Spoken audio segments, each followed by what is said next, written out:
Love reading for Aries Collective. Sun, Moon, Rising Aries.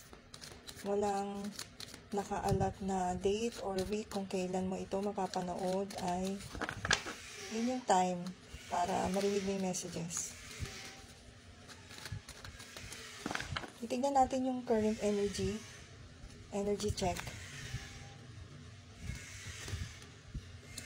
Tignan natin kung makaka-resonate ka at kung ito yung reading na para sa'yo. Kung hindi naman, i-check mo yung Sun, Moon, Rising mo and i-check mo yung readings about sa ibang signs. Four of Cups. So, yung current energy ninyong Aries and ng person ninyo, nakakaramdam kayo ng emptiness. And kahit na nandito yung Ten of Cups, hindi nyo ma-feel yung totoong happiness. May kailangan magbago. Ganun yung pakiramdam. May kailangan magbago or may nagbago sa connection na to.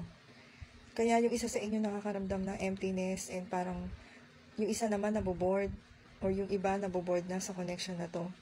Hinahanap yung saya na dati ninyong nai-experience sa connection ninyo. Yung iba, possible na ang person ninyo, asawa ninyo. Yung iba, nasa malayong lugar. And possible din na emotionally unavailable yung person na nagko-connect kayo. Kung sino yung person na yun. So, tignan natin yung feelings nila at yung intention. Ito ang gagamitin ko para sa feelings. Love Oracle.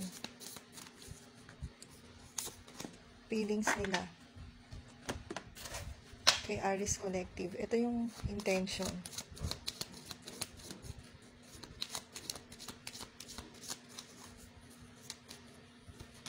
Intention.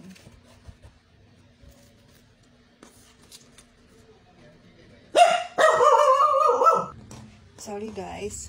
Kailangan ko i-pause dahil maingay yung aso. So, ayun, separation. Separated kayo sa person na to.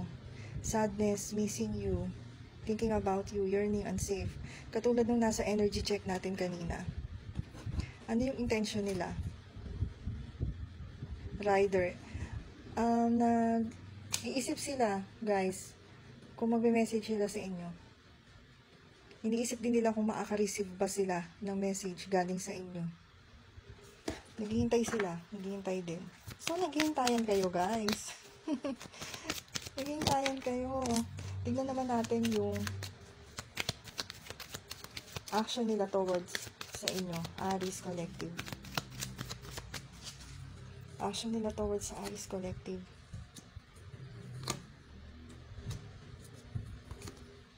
Nagdadalawang isip pa rin sila kung mag-message sila sa inyo.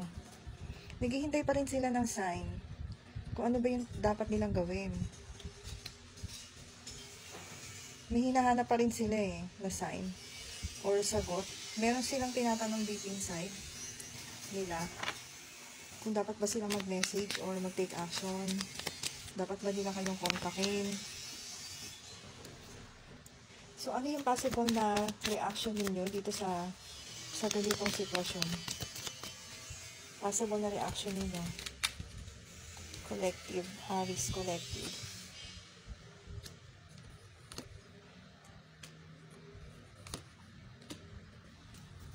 So, puro kayo paghihintay, overthinking. Actually, yung iba sa inyo nai-stress na kakaisip. And yung iba naman sa inyo, nag-i-imagine na kinokontak na kayo ng person ninyo.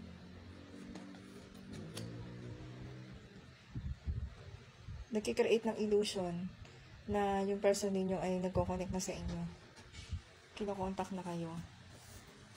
Ano yung possible outcome ninyo? Aries.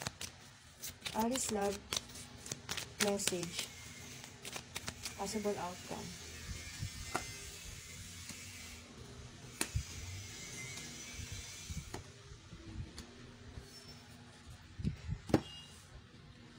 Yung possible outcome nito, Aries, sa inyo, hahanapin ninyo yung feeling na kung saan ba ninyo mababalanse yung sarili ninyo. And makaka-receive kayo ng inspirational idea. And through that idea, magte-take action kayo para hanapin yung kung saan kayo sasaya.